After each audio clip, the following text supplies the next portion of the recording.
16 até o 25.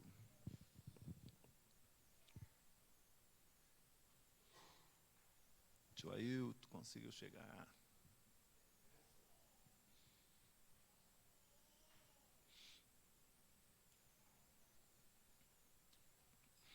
Muito bem. Parece que todos acharam a leitura da palavra de Deus. Diz assim: essa é a razão porque provém da fé. O que provém da fé? A justificação. É o tema que nós estamos tratando já há algum tempo. A justificação. Essa é a razão porque provém da fé, para que seja segundo a graça, a fim de que seja firme a promessa para toda a descendência, não somente a que está no regime da lei, mas também o que é da fé que teve Abraão, porque Abraão é o pai de todos nós, como está escrito: por pai de muitas nações te constituí, perante aquele no qual creu, o Deus que vivifica os mortos e chama à existência as coisas que não existem. Abraão, esperando contra a esperança, creu para vir a ser pai de muitas nações, segundo o que lhe fora dito: assim será a tua descendência. E sem enfraquecer na fé, embora levasse em conta o seu próprio corpo amortecido, sendo já de 100 anos, e a idade avançada de Sara, não duvidou por incredulidade da promessa de Deus, mas pela fé se fortaleceu, dando glória a Deus, estando plenamente convicto de que ele era poderoso para cumprir o que prometera. Pelo que isso lhe foi também imputado para a justiça. E não somente por causa dele está escrito que lhe foi levado em conta, mas também por nossa causa, posto que a nós igualmente nos será imputado, a saber, a nós que cremos naquele que ressuscitou dentre os mortos, a Jesus, nosso Senhor, o qual foi entregue por causa das nossas transgressões e ressuscitou por causa da nossa justificação.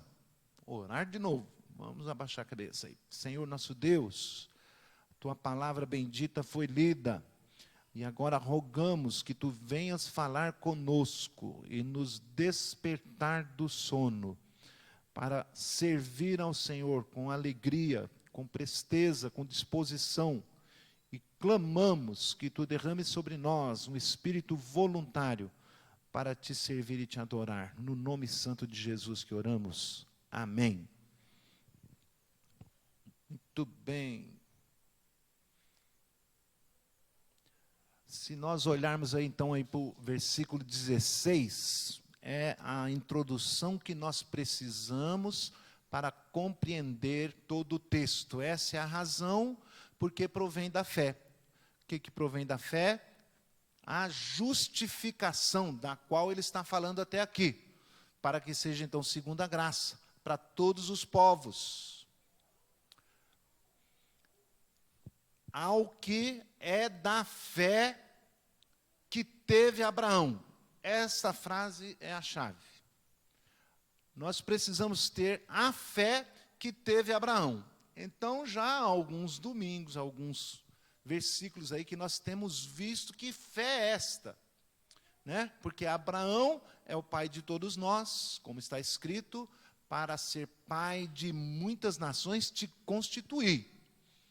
Então, que tipo de fé é essa que teve Abraão? Que para sermos herdeiros da mesma promessa, precisamos igualar ou ter uma fé semelhante à dele. Que tipo de fé é essa? Então esse aí é o tema da nossa mensagem. A fé, a justificação provém pela fé contra a esperança. Que tipo de fé é essa? A fé de Abraão é uma fé contra a esperança. Esse aí é o tema da nossa mensagem. Sobre isso que nós vamos meditar. Então, em cima disto, desta fé contra a esperança, o apóstolo Paulo, meditando, pensando nesta fé, de que maneira foi que ele obteve estas promessas, alcançou essas promessas, e ele nos dá lições preciosas através da meditação da vida e da fé deste homem de Deus. Então, a palavra de Deus nos convida agora para analisarmos um pouco mais sobre a fé de Abraão, nosso pai. Primeira lição que tiramos. Primeira lição. Qual é o objeto da fé de Abraão? O objeto da fé não se trata de chamar de um objeto ou coisa que o valha. Está dizendo, qual o objeto da fé? A quem é que ele se reporta? Em quem ele deposita a sua fé? Ele então traz à tona, dizendo, olha, Abraão recebeu essas coisas, não é porque ele simplesmente teve fé, mas o objeto da sua fé era grandioso, portentoso. Eu tenho quase certeza, a maioria de vocês conhecem. Se você não conhece, depois você dá uma busca lá no YouTube, uma música do Gilberto Gil, que falava a respeito de fé. Então, a fé, ele dizia, andar com fé, eu vou porque a fé não costuma falhar. A licença poética aí do poeta, né? E sugere algumas coisas como objeto da fé das pessoas, em que elas deveriam andar com fé. Andar com fé eu vou, porque a fé não costuma falhar. Aí ele dizia, fé em quê? A fé que está na mulher. A fé que está na cobra coral. A fé num pedaço de pão. A fé que está na maré. Talvez aí uma menção a tal Iemanjá, não é? Iemanjá. A fé está no anoitecer ou no calor do verão. A fé está viva e sã. A fé também está para morrer. Ó triste solidão. Andar com fé eu vou. Só não se sabe fé em quê. Eu lhes asseguro. Tal fé, semelhante a essa, não te levará a lugar nenhum. De modo nenhum alcançará as promessas, as bênçãos que foram feitas a Abraão, o pai da fé. O objeto da sua fé, do qual o texto fala que nós devemos seguir as suas pegadas, os seus passos, era o Deus Todo-Poderoso. A justificação ao que é da fé que teve Abraão. Não na mulher, não na cobra corá, não no pedaço de pão, não na maré, não na lâmina do punhal, não na luz, não na escuridão, mas perante aquele no qual creu. E qual foi que ele creu? E aí a palavra vai trazer à memória, vai fazer menção a dois atributos, a duas atribuições, a duas coisas que pertencem somente ao Senhor Deus Todo-Poderoso, o Criador de todas as coisas, o Pai do nosso Senhor e Salvador Jesus Cristo. Em quem ou no qual ele creu, o qual é objeto da sua fé, o Deus, olha só o que diz o versículo 17, o Deus que vivifica os mortos. Segunda coisa que ele faz menção, chama à existência as coisas que não existem, ou as coisas que não são. O que ele está trazendo aqui à memória? Quando ele fala o Deus que vivifica os mortos, ele vai fazer menção ao episódio do sacrifício de Isaque. Deus havia prometido um descendente. O descendente é aquele que vem da tua mulher. Não é... como é que chama o primeiro? Ismael.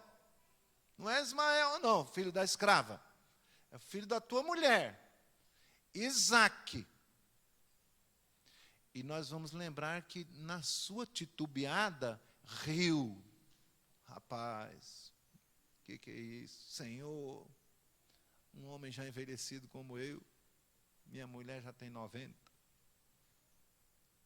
Aí o Senhor disse, pois o menino vai se chamar Risada. Porque ele riu. Isaque significa risada, alegria. Sim, Deus cumpre as suas promessas, aleluia. O menino se chamou Isaque, é nele. Mais adiante, o menino já era grandinho. O Senhor diz a Abraão, eu quero que você ofereça o teu filho em sacrifício pelos pecados. Abraão, olha o raciocínio da fé desse homem, em quem ele estava pondo, quem era o objeto da sua fé. Não era a cobra corá, não era a mulher, não era a maré, mas o Deus que vivifica os mortos. Depois do Senhor me dar tão grandes demonstrações do seu amor e do seu poder, agora ele está dizendo, sacrifica o menino. E ele disse, mas no teu descendente, você vai ser pai de muitas nações. E no teu descendente serão abençoadas todas as nações da terra. E agora ele está pedindo que eu o sacrifique. É porque ele é o Deus poderoso para vivificar os mortos, para ressuscitá-lo. Então eu obedecerei ao Senhor. Essa é a fé desse homem. É fé semelhante a essa que o Senhor está requerendo de nós. Não para sacrificar o filho, não é isso. Está dizendo uma fé contra a esperança. Tem esperança para os mortos? Pergunte à medicina. O caba morreu, dá para ressuscitar ele? Não dá, não tem jeito. Abraão, vamos lá, nós estamos 2000 anos depois de Cristo, está certo? Abraão estava 2000 anos antes de Cristo. Dá quantos anos até aqui? 4000 anos atrás. Este homem tendo essa experiência de fé. Nós vimos depois no Antigo Testamento alguns casos de ressurreição, não foi? Quem? Elias com aquele menino da viúva, não foi? Quem mais? Lázaro já no Novo. Mas o fato é que até Abraão, até os dias de Abraão, não se teve notícia. A Bíblia não fala, não narra de nenhum caso de ressurreição. Era algo novo. A gente falar que crê que Deus pode ressuscitar os mortos hoje, vou dizer um negócio para você, está fácil para nós, não está não? Nós temos já o testemunho das Escrituras. Mas este homem creu que Deus vivifica até os mortos, antes mesmo de ter um caso semelhante na história da humanidade.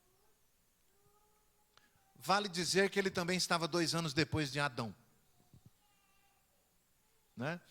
Então, 2000 anos de história da humanidade, ele não tinha ouvido falar de ressurreição, mas creu no Deus que vivifica os mortos.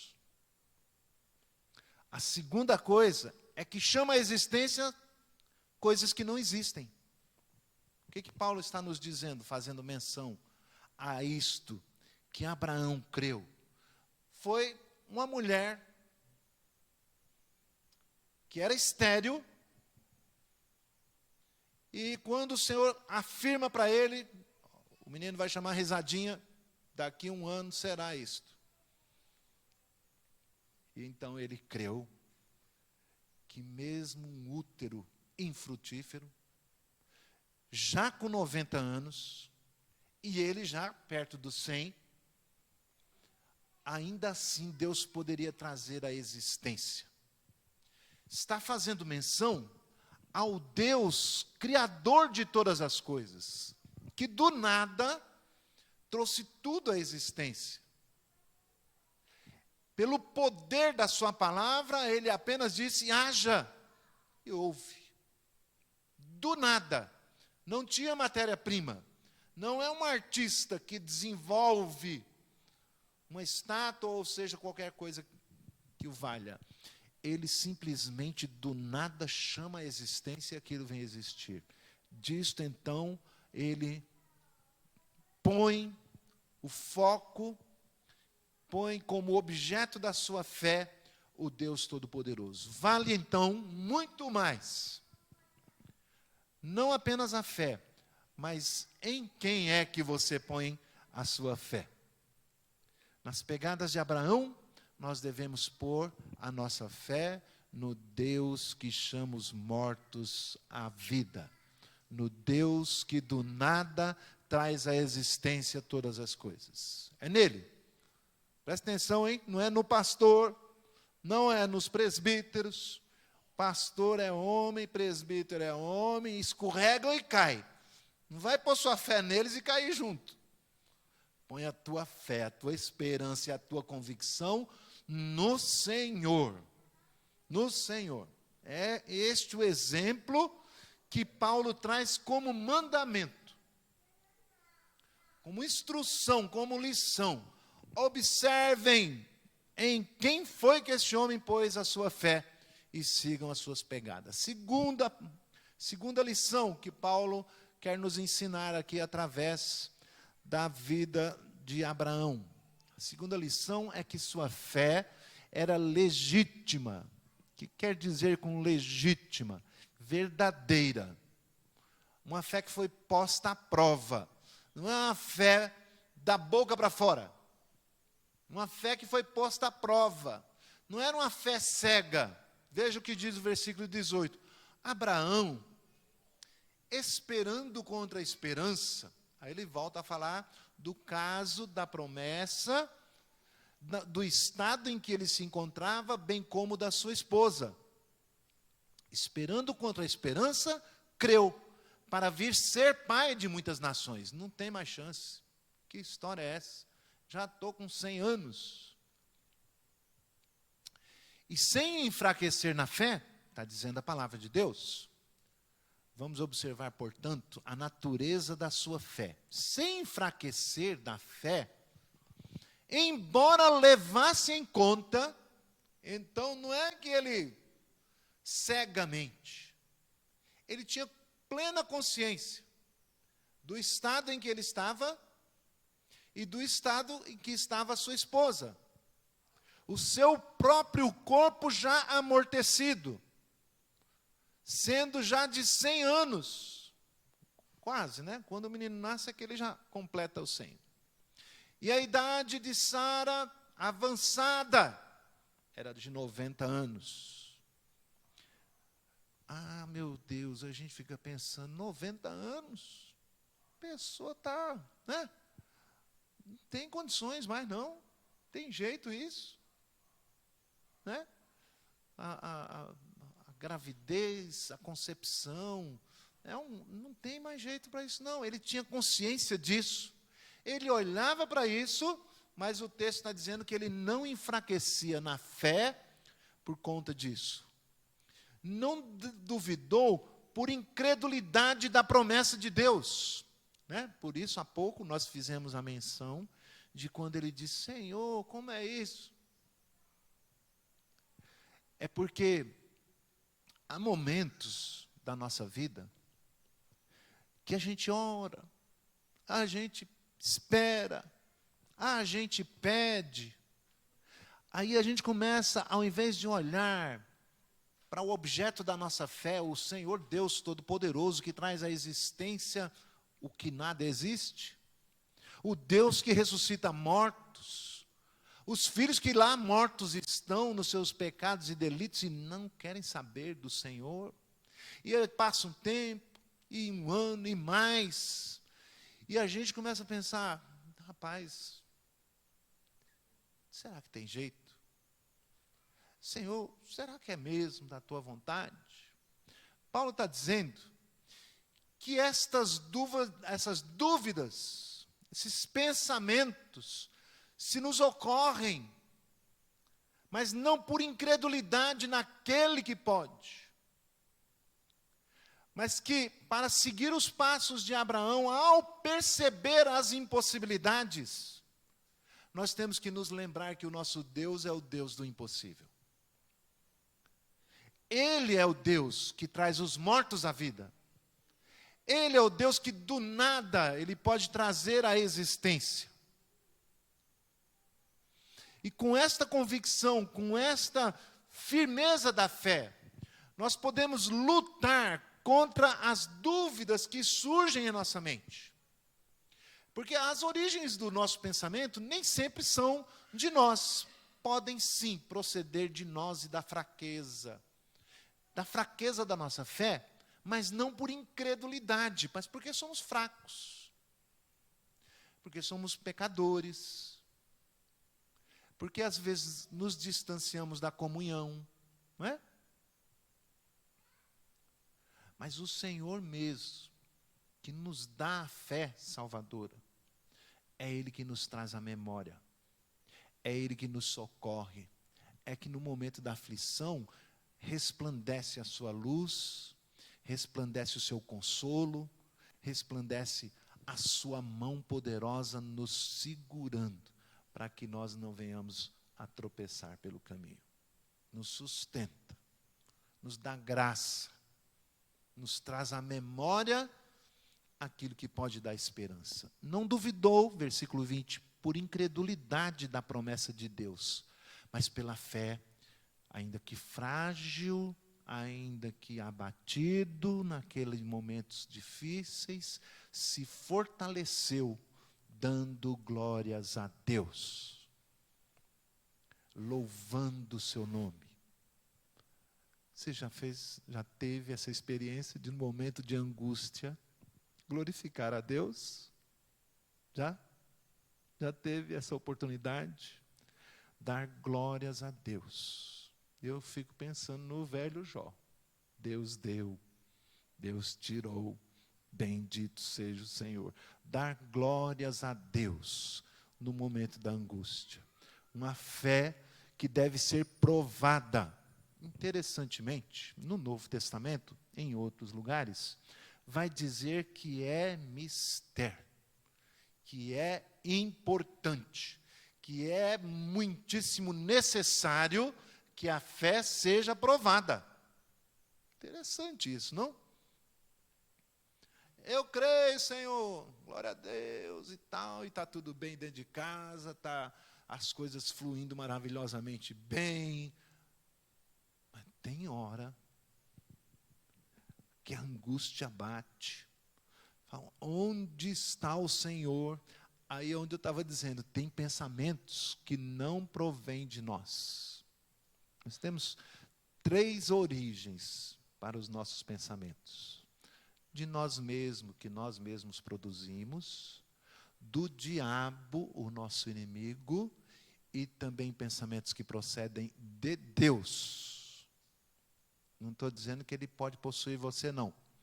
Estou dizendo que o maligno sopra, mostra-se, questiona, né?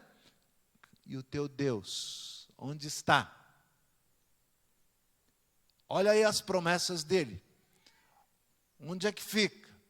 Tudo permanece como antes. Você está orando para as paredes. Você pega aquele pensamento, às vezes até reproduz, não é? Mas aquele sustento que vem de Deus, aquela graça maravilhosa, arranca um glória a Deus lá de dentro, mas eu sei que o meu Redentor vive. Eu sei que Ele luta por mim. Nos momentos de angústia, de dor, de tribulação, onde eu não posso ver a saída, parece que tudo colabora contrário, o meu Redentor vive. Bendito seja o Senhor que não nos deixou só. Nos sustenta, segura em suas mãos e nos conduz em triunfo. Assim diz a palavra de Deus. É maravilhoso. A experiência de Abraão, então, nos mostra que a nossa fé, quando frágil, quando fragilizada, quando posta à prova, é fortalecida quando damos glórias a Deus, quando o reconhecemos como Senhor soberano, Senhor do tempo, Senhor do momento, Senhor da hora precisa. Ele nunca chegou atrasado, nem chegará. A hora dele é perfeita. Estamos então, versículo 21, estando plenamente convicto de que Ele era poderoso para cumprir as suas promessas. A fé é a certeza das coisas que não se veem.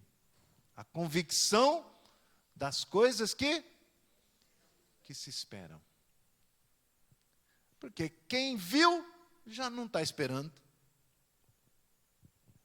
É justamente quando não se vê que a nossa fé é provada. Então, Abraão, mesmo passando por esses momentos de dificuldades, ele que foi chamado amigo de Deus, o pai da fé, teve momentos difíceis. Por que você fica aí se lamentando tanto? Porque você titubeou na fé outro dia, ou passando por um momento difícil, saiu algo que não devia. Glorifique ao Senhor, peça perdão. Senhor, como eu pude pensar isso? Porque a verdade é que eu creio que Tu és o Deus Todo-Poderoso e que o Senhor vai agir. A fé genuína passa pelo fogo. A fé verdadeira é provada, é mister, é necessário, é preciso, porque com esta fé provada, depois de aprovada, vai redundar em bênçãos gloriosas para nós, para nossas vidas, para a eternidade. Não é só o que vai conseguir aqui agora, não é disso, está falando de desfrutar da presença de Deus para sempre. Ao seu lado, nunca mais se separar dele. Então, esta lição é muito importante. O foco da fé, o objeto da fé é o Deus que ressuscita mortos, que traz à tona, à existência, as coisas que ainda não existem, mas que a nossa fé precisa ser verdadeira, genuína, provada, passando pelo fogo, permanecer crendo e dando glórias a Deus. A terceira lição que o apóstolo Paulo nos chama a atenção é que isto não foi posto apenas para Abraão, como uma história no tempo, 4.000 anos atrás. Olha o que diz o versículo a partir do 22. A justificação pela fé contra a esperança é também aplicada a nós. E não somente, versículo 22, pelo que isso lhe foi imputado para a justiça. E não somente por causa dele está escrito que lhe foi levada em conta a sua fé para a justificação, mas também por nossa causa, posto que a nós igualmente nos será imputado. A nós quem, cara pálida? De quem? Nós quem que ele está falando? Nós que cremos. Agora observe.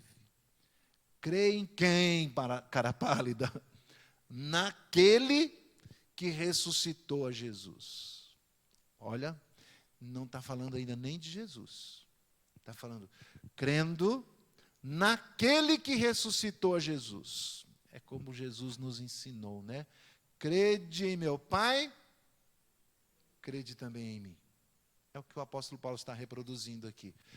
Crê que Deus existe, o Criador de todas as coisas, que é galardoador, que é Deus bondoso, rico em misericórdia, o Todo-Poderoso, digno de honra, de glória, de louvor e de adoração.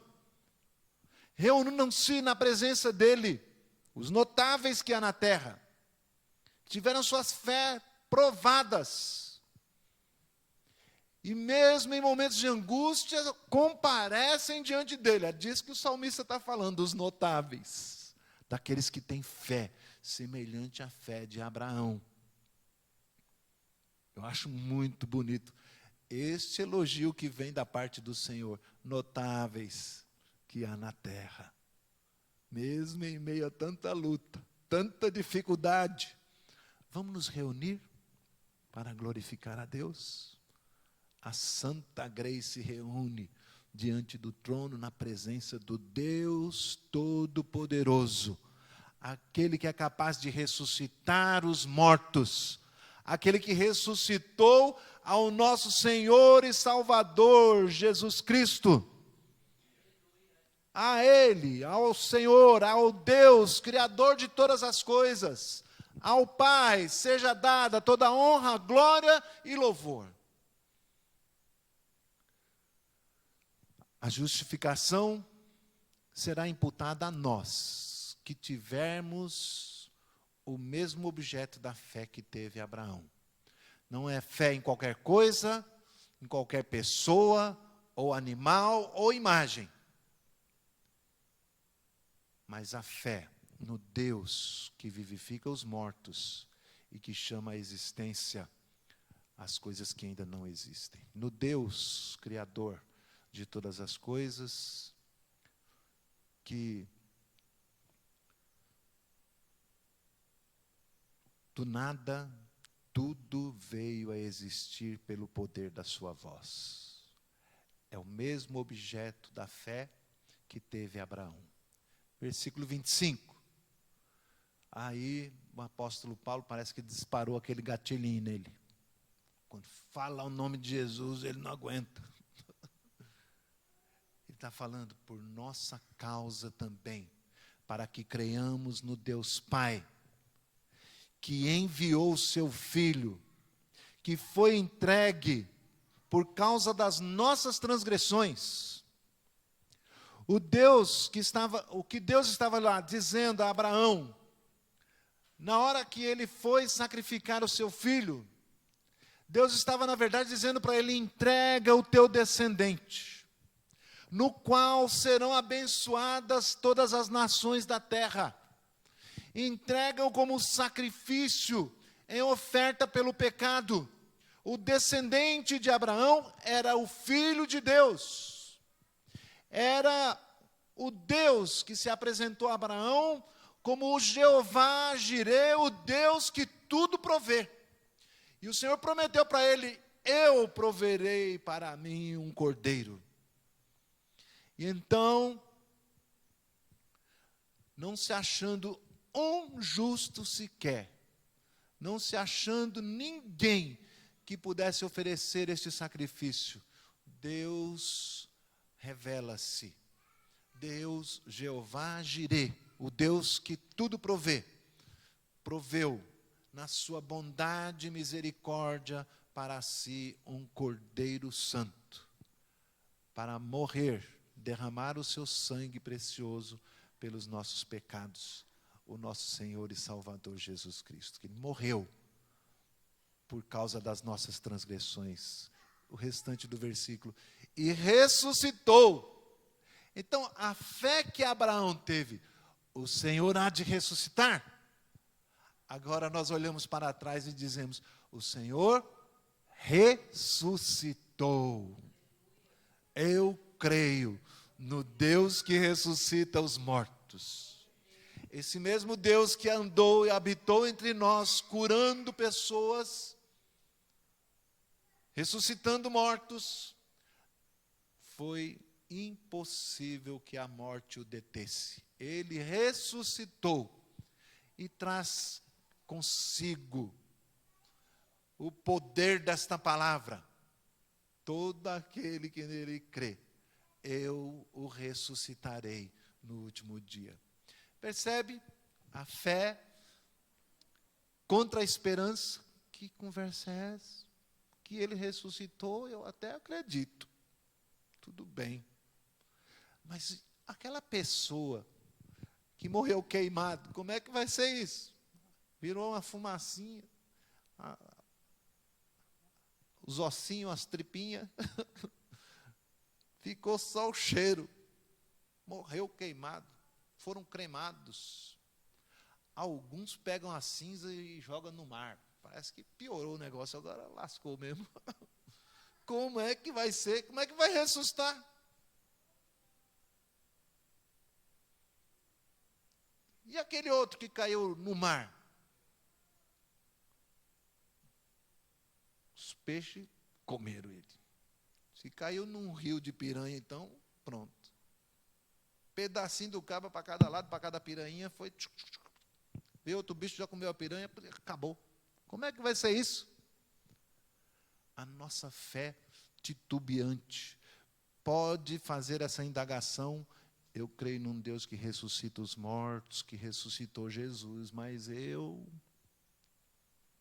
glórias a Deus, porque a minha fé não está baseada na minha capacidade de compreender as coisas, mas no Deus que vivifica os mortos, no Deus que chama à existência todas as coisas. Facílimo para Ele. A Bíblia diz que num piscar de olhos, os mortos ressuscitarão e comparecerão diante dele.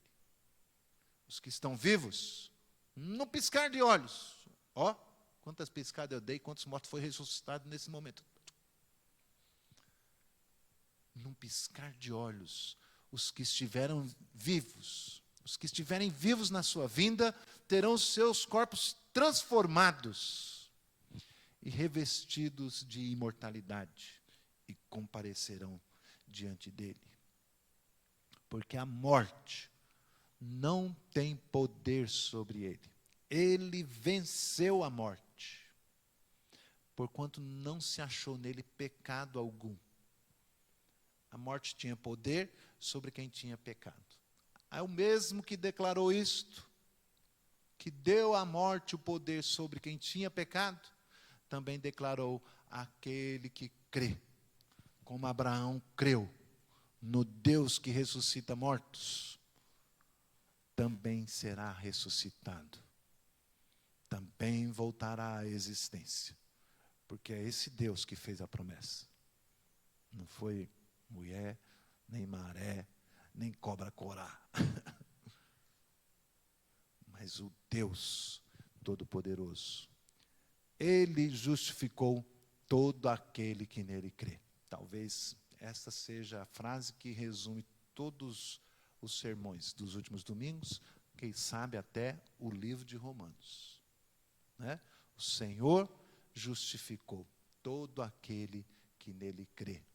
Então, concluindo as lições referentes à fé de Abraão, é a ratificação, a confirmação de que a justiça provém da fé, que Deus existe, que é todo-poderoso para fazer e cumprir o que prometeu. E, portanto, devemos crer com uma fé verdadeira, genuína, provada e aprovada, acima do nosso entendimento, esperando contra a esperança, para também herdarmos as promessas que foram feitas a Abraão, nosso pai, e ao seu descendente, o Senhor Jesus Cristo, que abençoou todas as nações da terra. Ressuscitaremos, teremos corpos imortais para a vida eterna, em um novo céu, uma nova terra, um novo povo, um só rebanho, um só pastor, um só Senhor. Amém, queridos? Então, a aplicação, eu acho que com tudo isto trazendo à memória, trazendo à tona, a gente olha assim e pensa, né, são tantos desafios para a nossa fé, não são? São muitos desafios. É preciso crermos contra a esperança. É preciso nos fortalecermos dando glória a Deus, nos unindo num só povo, buscando e conhecer ao Senhor cada dia mais, adorá-lo. Adoração ao Senhor, mesmo nos momentos de angústia, vai fortalecer a sua fé para atravessar esse caminho. Amém? Convido os presbíteros que venham à frente para nós ministrarmos a Santa Ceia.